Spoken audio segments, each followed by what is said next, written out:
ഏറ്റവും ഗ്യാരണ്ടി ഉള്ളതാണ് മമ്മൂക്കയാണ്. മമ്മൂക്കയുടെ എല്ലാ പടങ്ങളും ഡിഫറെൻറ്റ് ജോണറാണ്. മമ്മൂക്കയുടെ കരിയർ ബെസ്റ്റ് ടൈമാണത്. ഇനിയും പ്രതീക്ഷിച്ചുള്ള മമ്മൂക്കയിലും ഇങ്ങനത്തെ പടങ്ങളിലുമാണ്. അപ്പോൾ ഈ ബ്രഹ്മയുഗം ഓൾറെഡി നമ്മുടെ പഴയ കാലഘട്ടത്തിൽ നിന്ന് അഥർവം എന്നൊരു ചിത്രമുണ്ട്. എന്തായാലും ആ ക്ലാസ് പടത്തിനനുസരിച്ച് അത് കൂടും. പുള്ളി ഒരു നൈറ്റി റോളാണ്, ബ്ലാക്ക് ആൻഡ് വൈറ്റ് ഫിലിമാണ്. പിന്നെ വിരൂപനായിട്ട് വിജയം വളരെ വിരൂപനായിരുന്നു. ഇത് നല്ല പ്രതീക്ഷയുണ്ട്. നേരത്തെ കാതലും കണ്ണൂർ സ്ക്വാഡിലെ കാണുന്ന മുമ്പേ പറഞ്ഞു പടം നന്നായിട്ട് പോകും. അതേപോലെ ഞാൻ പറയുന്നത് ബ്രഹ്മയുഗം നന്നായിട്ട് പോകും. എല്ലാ മൂവി എക്സ്പെരിമെന്റ് ചെയ്യാം. നല്ല അഭിനയിച്ചാത്ത റോളാണ്.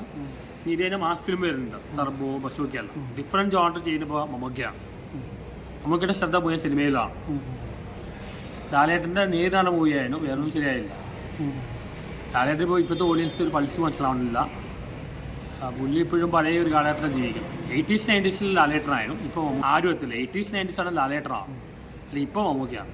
അതുപോലെ തന്നെ പഴയ കാലഘട്ട ബ്ലാക്ക് ആൻഡ് വൈറ്റ് ചിത്രങ്ങൾ കണ്ടുവന്നിട്ടുള്ള ആളാണ് താങ്കൾ.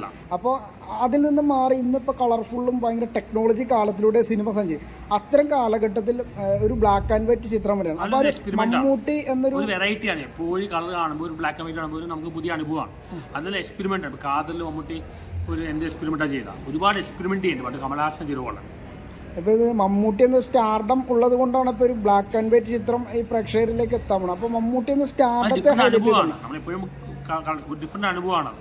പുതുമ വേണ്ട. മമ്മൂക്കയുടെ ഓരോ സിനിമയിലും പുതുമയുണ്ട്. അല്ല, ഇന്നിപ്പോൾ കാലഘട്ടത്തിൽ ഇപ്പോഴത്തെ പുതിയ യങ്സ്റ്റേഴ്സ് ഒരു കുഴപ്പമില്ല.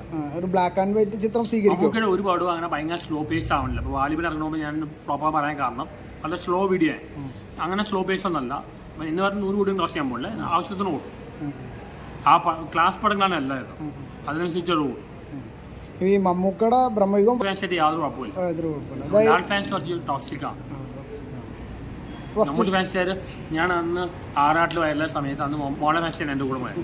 അന്ന് ഭീഷ്മ കാണാൻ പോയപ്പോൾ മമ്മൂക്കിയുടെ ഫാൻസുകാർ ആറാടിയാൻ ഒന്ന് സ്വീകരിച്ചാൽ അത് ടോക്സിക് അല്ല. കുറച്ച് സ്ട്രിക്റ്റ് ആയിട്ടാണ്. ഫാൻസ് കുറച്ചുകൂടെ ഡെവലപ്ഡാണ്. ലാലേട്ടൻ വളരെ ലിബറലാണ്. പക്ഷേ ലാലേട്ടൻ ഫാൻസ് ഭയങ്കര ടോക്സിക്കാണ്. ബ്രഹ്മയുഗമാണ്. ഞാൻ കാതൽ മറ്റുള്ള നല്ല പടമായിരിക്കും, നല്ലൊരു കൂടും, നല്ലൊരു അനുഭവമായിരിക്കും. മമ്മൂട്ടി ഇതിൽ വില്ലനായിട്ടാണ് വരുന്നത് കേട്ടു. നെഗറ്റീവ് റോളാണ് പറയുന്നത്. ഇപ്പോൾ പുഴൂര് നെഗറ്റീവ് ആയിരുന്നു, കാതൽ കുറച്ച് നെഗറ്റീവ്. അങ്ങനെ പുള്ളി ഇപ്പോൾ നെഗറ്റീവ് ഉണ്ട്. ലാലേട്ടൻ പണ്ട് മൂഞ്ചേത്തെ സുമുദ്ര വിളിക്കുന്ന ആ സിനിമയിൽ നെഗറ്റീവ് ചെയ്യാൻ പറഞ്ഞാൽ പുള്ളി ചെയ്തിട്ടില്ല. ആദ്യകാലം നെഗറ്റീവ് വരും, പിന്നെ ചെയ്തിട്ടില്ല. അത് ചെയ്യുന്ന പുള്ളിയുടെ ധൈര്യം സമയം. ഇപ്പോൾ കാതൽ മൂഞ്ചിന് പുള്ളിയുടെ ധൈര്യം സമയം, പുള്ളിയുടെ മതസമുദായ നേതൃത്വരായ അങ്ങനെ അത് സംബന്ധിച്ചു. പുള്ളി സ്ഥലത്ത് പോയി സിനിമയിലാണ്. പുള്ളി സിനിമയോട് ഭയങ്കര പാഷനാണ്. ഒരു പാൻ ഇന്ത്യൻ സിനിമയായിട്ടാണ് വരുന്നത് ബ്രഹ്മയുഗം. അപ്പോൾ മമ്മൂട്ടിൻ്റെ എല്ലാ പടവും പാൻ ഇന്ത്യൻ രീതിയിൽ കൊണ്ടുവരേണ്ടതാണ്. കാരണം അങ്ങനത്തെ പടങ്ങളാണ്. അത് ദുൽഖർ ചെയ്യുമ്പോൾ അങ്ങനെ ചെയ്യേണ്ടതാണ്. ഇത് എല്ലാ അഭിനയിച്ച റോളാണ്. ഇനി മാസം വരുന്നുണ്ട്. ഏറ്റവും ഡിഫറെൻറ്റ് ജോണറും എക്സ്പെരിമെൻ്റ് ചെയ്യും ഇതുവരെ കാണാത്ത മൂവീസ് ചെയ്യുന്ന മമ്മൂക്കയാണ്. ബ്രഹ്മയുഗം ശരിക്കും ഞെട്ടിക്കുമല്ലോ. ബ്രഹ്മയുഗം മമ്മൂക്ക ശരിക്കും ഞെട്ടിക്കും. കാതലിൽ ഞെട്ടിച്ച പോലെ, പുഴുവിൽ ഞെട്ടിച്ച പോലെ എല്ലാം പുള്ളി ഞെട്ടിക്കും. ഓക്കെ.